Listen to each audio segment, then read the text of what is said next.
It's Cash Color Cannabis, a high level of conversation on LivehiphopDaily.tv, and this episode is sponsored by Cannabis Clothing. Everything from our Cannabis Signature Collection to our Drug Lord Collection and Return to Vipers collections are all available for purchase right now. Head to the website and shop today, and if you're shopping while you're watching tonight, you get a 10% off discount when you use promo code CashColorCannabis. All right, without further ado, man, I got a legend in the building with me right now, bro. No. Man, don't do that. Yeah, nah, I got a legend in the building with me right now, man. Someone actually wanted to interview for a while. You know what I'm saying? So, Nique, I appreciate you coming through because really you've been on my radar since literally when I moved here. And I moved here in 2012 when I first started catching wind to what you was doing, and I was a fan ever since. So appreciate you coming through tonight, man. Brother, I appreciate you for having us, for real, for real. No doubt, no doubt, bro. I forgot your name before. My bad. Sino, man. Sino, what's good, man? I got Makin Nique and got Sino in the building with us too, man. For sure. But Nique, yeah, I definitely wanted to bless you up with that, man, because I still remember going through Eastern shows, and I remember walking in the doors and it would be Money Making Niques, it'd be Milo Smiths, it'd be 2 9s, like all these dudes in one room, and it's like nobody was really on some star shit because everybody was just still on the come up. So again, bros, it's definitely a blessing to have you in the house tonight. For those who don't know, man, just introduce yourself and tell us what you do. For everybody who don't know, my name is Money Making Nique. Really Nique, but I can't really shake the money making at this point. At this point, you know what I'm saying. But now I'm from the West Side, young spitter. I kind of been doing my thing for a minute. I feel like at this point, I'm pretty local. Everybody know me. Yeah. You know what I'm saying. And so, what I'm setting out to do is really just bring. What I call what I do? I call it recalibrating the streets. Mm-hmm. You know what I'm saying? Because it's like it's a lot of foolishness going on. I don't want to get too judgmental, but it's just I don't know. I think we could add to what's going on in a good way. Yeah, definitely facts, man. Music can get stagnant when everything starts sounding the exact same. So every once in a while you need another little. It's why Griselda's popular. You know what I'm saying? Every once in a while you need that little extra come through to remind people there's other shit happening out here. Absolutely.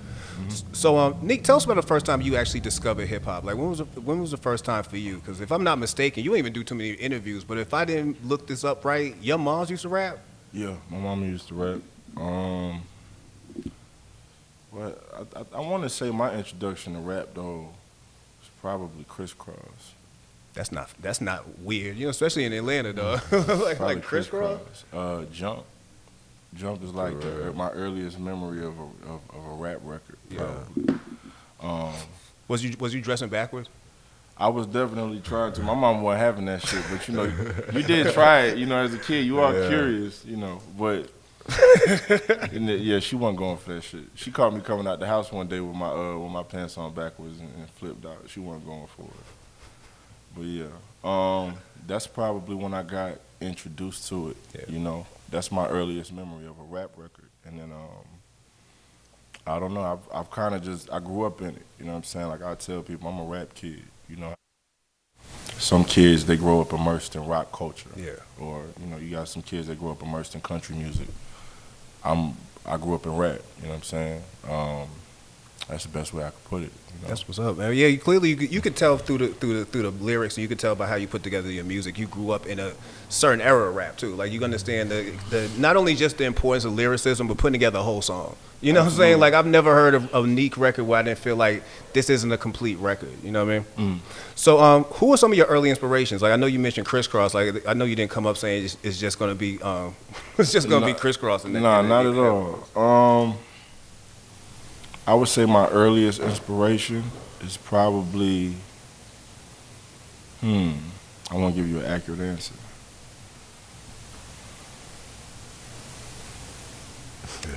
Probably Nas, to be honest with you. You got wild because my boy E1 with Big Bowls Paws, he's a Nas hater. Like this nigga hates Nas with the fullest. I mean, I say this too, right? Like we 90s babies, right? And I'll be lucky to say that, like, I feel like I caught a lot, right? I feel like, I ask people this question too, like, what's your earliest memory of rap? And, a lot of people would tell me, shit, I couldn't listen to rap until I was like 13, 14 years old. Like, a lot of people would tell me, like, their parents wouldn't let them listen to rap. it was very different for me. Like, I grew up literally listening to rap because that's what my mama listened to. You know what I'm saying? So, I'm saying all of that to say, like, right around 7 or 8 is like when I started like paying attention to it. You know what I'm saying? Watching music videos. Fact. You know what I'm saying? Catching on, shit like that. And right around that time, Nas was, you know what I'm saying? He was the hottest thing out. You know what I'm saying? You Can Hate Me Now, it came out. That shit was coming on Rap City all day. Facts.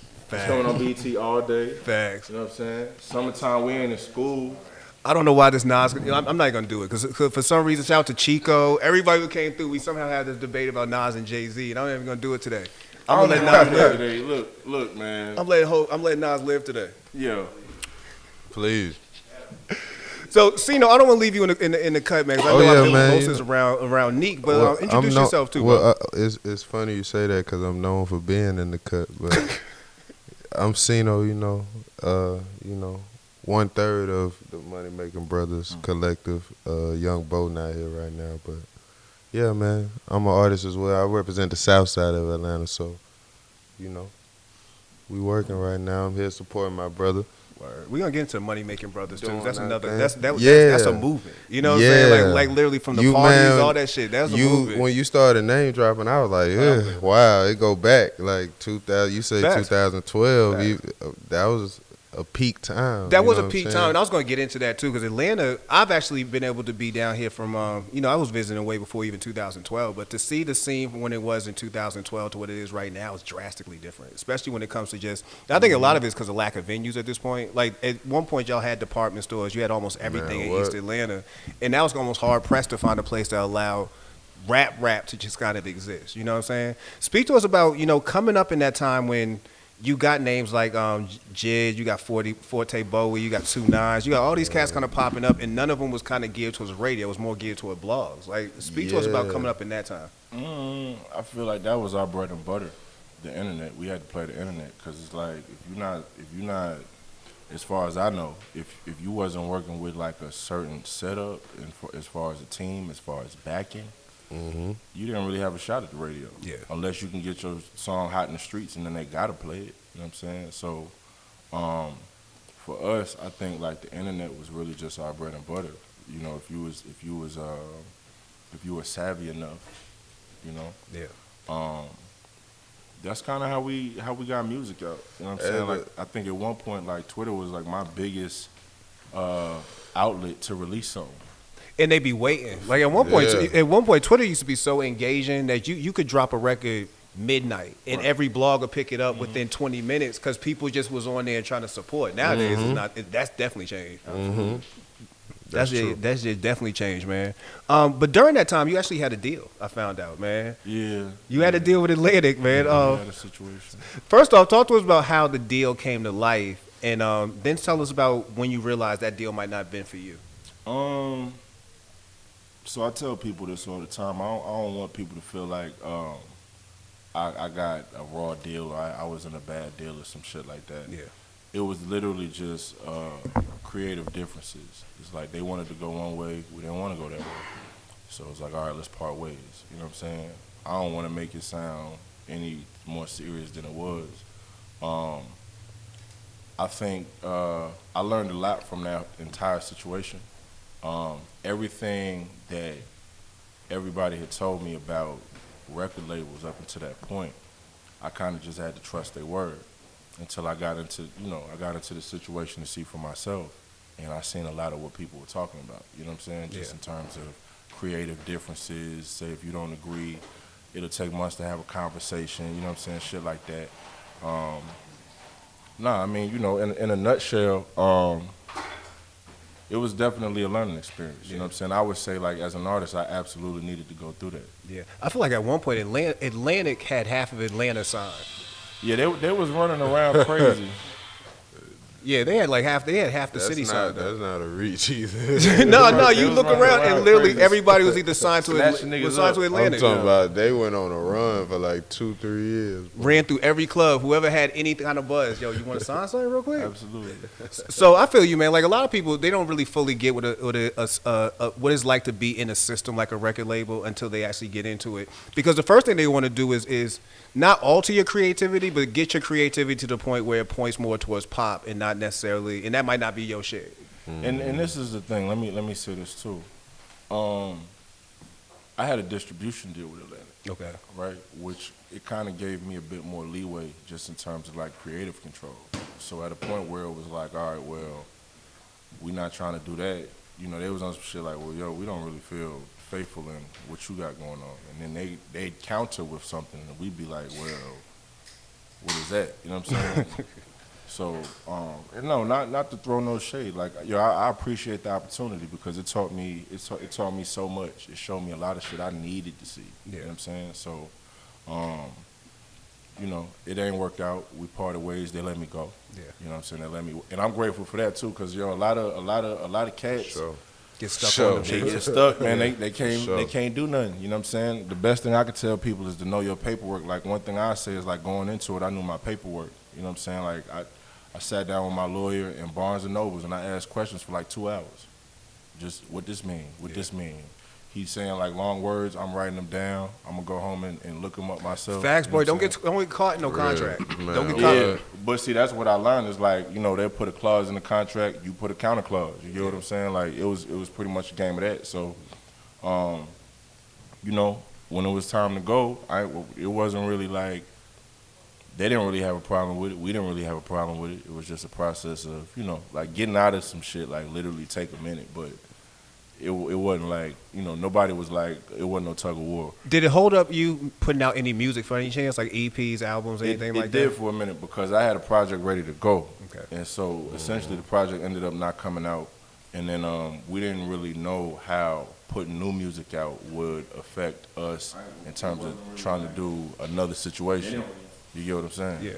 So I don't know, like we just had to hold off for a minute. That's pretty much what it was. I think a lot of people probably feel like I just stopped doing music or I got lazy or some shit. Yeah. You know what I'm saying? It was literally just like niggas couldn't put out music. So, and how much pressure was you under during that time? Because as you're not putting out music, we are still seeing some of the people who I mentioned prior, you know what I'm saying, start catching on and start putting out music. Like you had 2-9 have the whole 8-label album. You have Jig coming up with Dreamville. Right. You had just a lot of stuff moving in a different direction. Did you feel any pressure on that end, like knowing that, you know, you watching people you came up with do this, but I kind of got to wait my turn for a second, even a little bit longer? Let me say this. I didn't always understand it, right? I didn't understand the whole waiting your turn thing. Well, I understood it, but it's like I didn't understand. I still don't understand, actually. I'm going to be honest with you. And what I mean is just like how I understood, or at least where we come from, is like when you get in a situation or you work your situation and then you pull your man up. You know what I'm saying? Yeah. I ain't see none of that. Niggas like got that, situations, yeah. and I stopped seeing that. You get what I'm saying? So, I mean, you know, I ain't gonna hate on no man. You know, we gonna do our own thing regardless. Yeah. Plus, you know, everybody goes through different situations at their labels, and on top of that too. You know what I mean? Like, Right. like they going through the same push and pull that you going through. Where I want to add all these dudes who was at department store with me and all that shit, and they like, nah, we need you to get, you know, saying whoever's hot right now. Let me say this That too. It's too. like a lot of times niggas be having a false sense of entitlement. You Yeah. get what I'm saying? You can't have no false sense of entitlement. Like that man worked for his situation. Yeah. You get what I'm saying? And so you got to honor that. And you got to work for your own situation. Yeah. But we started out with a general consensus that, you know, we in this together. Whoever get their foot in that door, all right, we got you. Yeah. Right? You know, things change, plans change, niggas get in situations, the situation, you know, the obligation, you obligated to the situation at the point you sign that contract. You can't always maneuver your partners in, and your partners got to understand that. But that ain't even what we talking about. You know what I'm saying? You just talking about looks, like, hey, they come open up this show for me type. You know what I'm saying? It's like, damn, we look out for y'all niggas, y'all can't look out for us type shit. You know what I'm saying? But it's all subjective, you know what I'm saying? And, you know, with different artists in the city, I got different type of relationships. For the most part, like, all my relationships good, like, as far as I know. You know, and what it might have slowed you down putting out music, but when you did start putting out music, it came pretty regular. You know what I'm saying? Like at one point, I was thinking to myself, yo, Nique might be the album cover king. You know what I'm saying? He is. Nique, matter of fact, get into that first. Nique, you are the album cover king. Like every album cover you come out, it's like I don't know who's direct. I know Spencer Charles is involved in a cover of them, but it's like, bro, who is behind this creativity? Me, I do everything. Bro, they're crazy. I'm not even. I ain't even trying to sound like a Leo. Like, I literally sit down and I try to see like what I want to portray, and we try things. It don't always work out. Like Spencer tell you, like we'll shoot. Like even for the project I'm finna put out, we shot the cover like 4 different times before I had one where I was like, okay, that's it. You know what I'm saying? Yeah. Just to answer your question even more in depth, like as far as like we'll go into it, I wanted to just take elements that elements of maybe like studying like this shit, like old elements that niggas wasn't really thinking of doing and kind of incorporating it with the aesthetic of the city. So you look at like album covers from like Ice-T or Big Daddy Kane or Kool Keith. You get what I'm saying? Yeah. Uncle Luke, you know what I'm saying? We just bringing that back, but it's appropriate for the city because this is strip club capital, so to speak. You know what I'm saying? So, I had this same conversation with Jay Nix, and he would say, out of all the niggas who make songs about strippers and this, that, and the third, you the first to like actually like embrace it. Like portray it well, you know what I'm saying? Yeah. And I'm not even, I could do like my strip club shit, but you know me for the bars. You don't know me for that, you know what I'm saying? So it's like the fact that is how it is saying something. Yo, I implore anybody listening to this, streaming this later, go search Makin Nique on Spotify, Tidal, and get into some of these album covers and these songs, bro. It's that level of flavor. Matter of fact, it's what used to remind me of Ghostface when I first started listening to you. Okay. And it's that kind of feel I get when I be seeing them album covers. I'm like, bro, put a lot of effort into everything he put out, bro. Absolutely. Yeah. Absolutely. And you know what? Let me elaborate on what I was saying too, because I don't feel like I don't really get a chance to really elaborate in depth about how I even got the ideas. Like, everybody know like there's a very obvious element of like the woman in all of my music. Facts. You get what I'm saying? And so I don't never want to be fake. I always wanted to do something that's kind of like portraying like what I actually got going on in real life. I done dealt with, a plethora of women, you know what I'm saying? But it's like, yo, let me paint that, you know what I'm saying? And I'm not lying. That's the thing about it. Yeah. So it's kind of like, that's the shock value on it. It's like you listen to this music and it's like, yo, this nigga, do I be lying? I don't be lying, you know what I'm saying? Nah. And that's the gist of it, you know what I'm saying? But even more than that, it's not just about trying to objectify women. It's kind of just about trying to like portray like their natural beauty. Yeah. And then if you notice, it's like I specifically only do like women like my complexion. Yeah, like that women. part too. That part too. You keep it real natural with everything. Nah, because I feel like darker women get a bad rap. You know what I'm saying? Like, just in terms of media. You know what I'm saying? And why is especially in music. You know what I'm saying? We talking about just hip-hop and we talking about artwork it's not video enough images. of it. You know what I'm saying? I say at the very least, it's not enough of it. You know what I'm saying? Like, I want to normalize that. You know what I'm saying? I have conversations with certain niggas in the street, and, the ideology still runs rampant that, the status quo is like a Hispanic woman or a lighter woman of a lighter complexion, which, don't get me wrong, there's nothing wrong with that, but it's crazy to me how it's not normal for a darker woman to be something that aspired towards too. You get what I'm saying? Yeah. Like, I don't know if I'm making sense. No, you are, man. Because again, it's more about. I mean, it got everything to do from marketing to even some of the stuff that just be based in our minds in general. It's colorism. Yeah. And then I don't even want niggas to think I just reached and grabbed this out the air. This me even doing this shit like comes from my experiences with colorism as a child, getting called dark. You know what I'm saying? African booty scratcher. You know what I'm saying? Nigga, you black. You know what I'm saying? It's like that's the when a nigga want to join, that's the first one he lead with. Nigga, you black first of all. You know what I'm saying? But then it's like to me, it's like I'm taking it and I'm flipping it. So it's like, all right, I'm gonna shine on you niggas and I'm gonna show you how beautiful this is. Bro, and so I do it with women like my color specifically. That's why I do that. You know what I'm saying? Right. It's a beautiful thing. It's a beautiful thing too. It's truly artwork. Absolutely. I appreciate it. You know, so when we get into the music and I started listening to what you do, I always felt like you was one of the many artists out here who kind of the reason why we don't hear you enough is because of what you don't sound like. You know what I mean? It's not like it's and again, that's not a knock on other acts. It's just it started getting real generic and everybody started kind of following the same kind of path of get a trap beat, do a repetitive hook. You don't really need a whole lot in between that. The triplet flow. Yeah, there's a lot of artists though in the city that really don't get any credit, primarily because they don't fit in that lane. Do you ever feel like you are outsider in your own city based on the music? Absolutely. I understand why, you know what I'm saying, which is why I've never just been offended by it. I understand it, you know what I'm saying.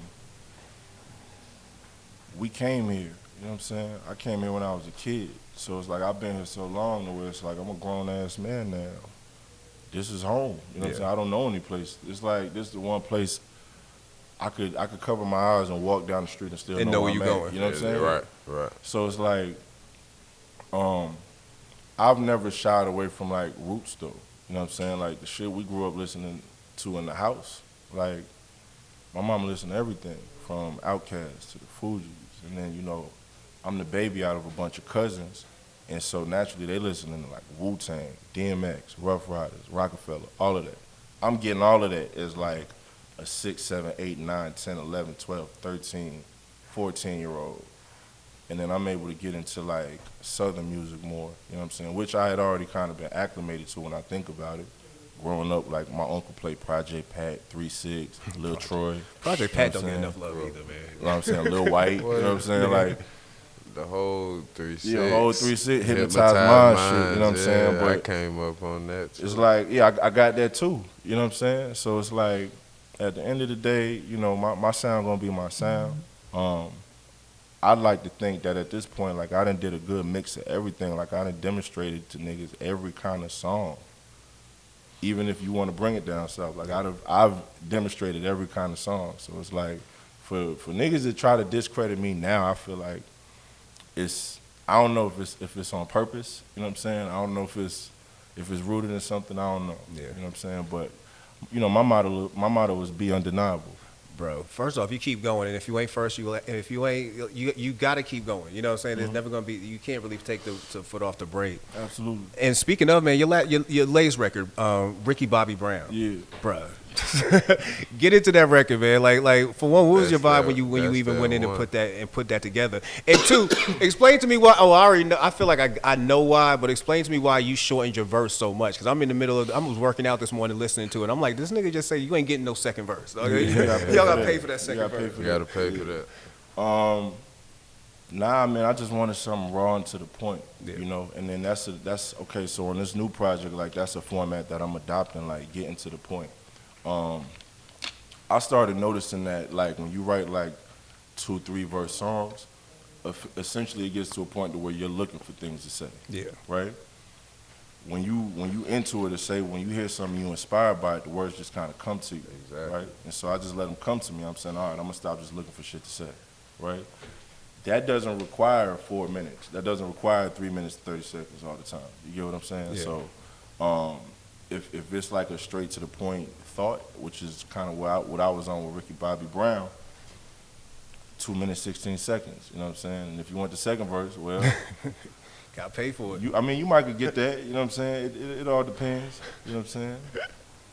Bro, talk to us about a new project, man. You know you got a new album coming. Like, give us some details. Like, can you tell us about some producers, some features? Who's gonna be working with you? Yeah, man. I got real underground with it. So this time I didn't even. When I was doing Bring Money With You, I was major producer. You know what I'm saying? I didn't want to do all that this time. I kind of just wanted to get back to basics. I guess the significant thing about Drug Dealer Car Collection is I had pretty much what was the pandemic to get it together. You know, to just sit down and put it together.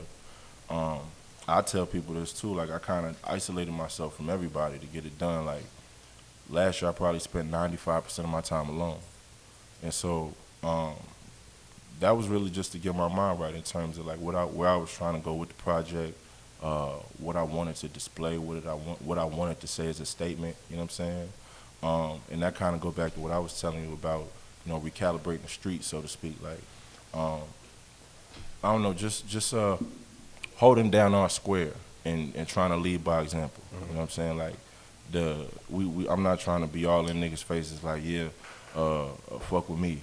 You know what I'm saying? It's just like, yo, we gonna hold us down. We gonna be some players about this shit. We gonna lead by example. We gonna show niggas like, all right, this how solid niggas get down.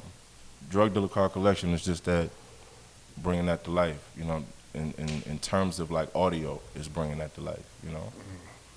So you working with a lot of indies this round? We not seeing the Indies. Childish Majors. We not seeing none of them on the project. Nah. I got with my man, Snub Nose Frankenstein. I don't know if you ever heard of Snub Nose. He did a lot of shit for. He's done a lot of shit for underground cats. Definitely 2-9. You done definitely heard him with Fat Kid's brother. He done did entire projects with them. Okay. But I got with Snub. The fly thing about Snub is like he's so he's so crazy with it. Like He not scared to experiment. he's not scared to experiment. But then the fly thing about it is like I feel like a lot of cats, they try to imitate like the Neptune sound. They try to imitate that greater production, and he does it so well. Like he almost does it slick, kind of better at times. You get what I'm saying?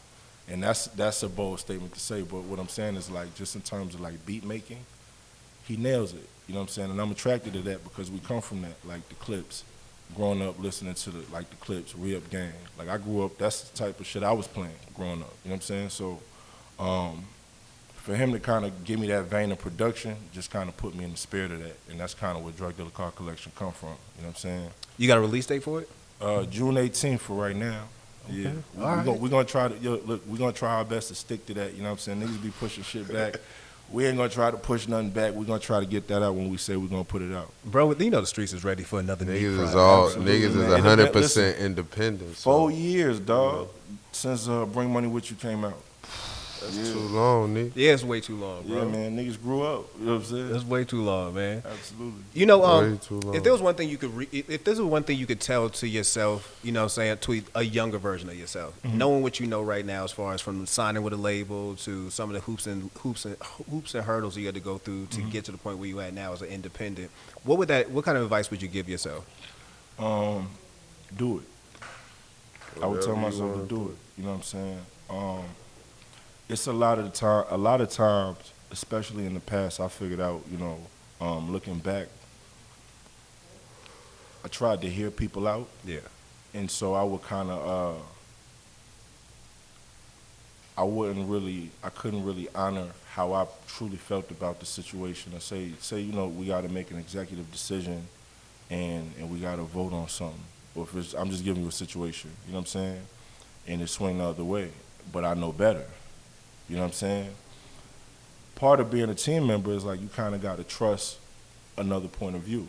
You know what I'm saying? But that's scary. Like say, you know, especially if something falls swoop, and then you was like, damn, you know, we probably could have did it another way. But you know, I also learned not to hold shit like that against people. You know what I'm saying? Growing up, especially like with a group of guys, it's like how can I put this? Like,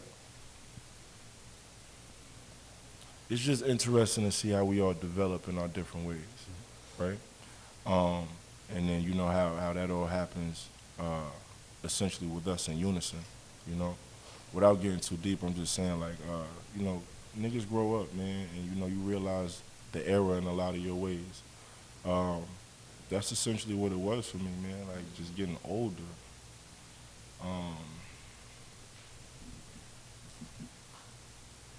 Yeah, I don't even know what else to say to that.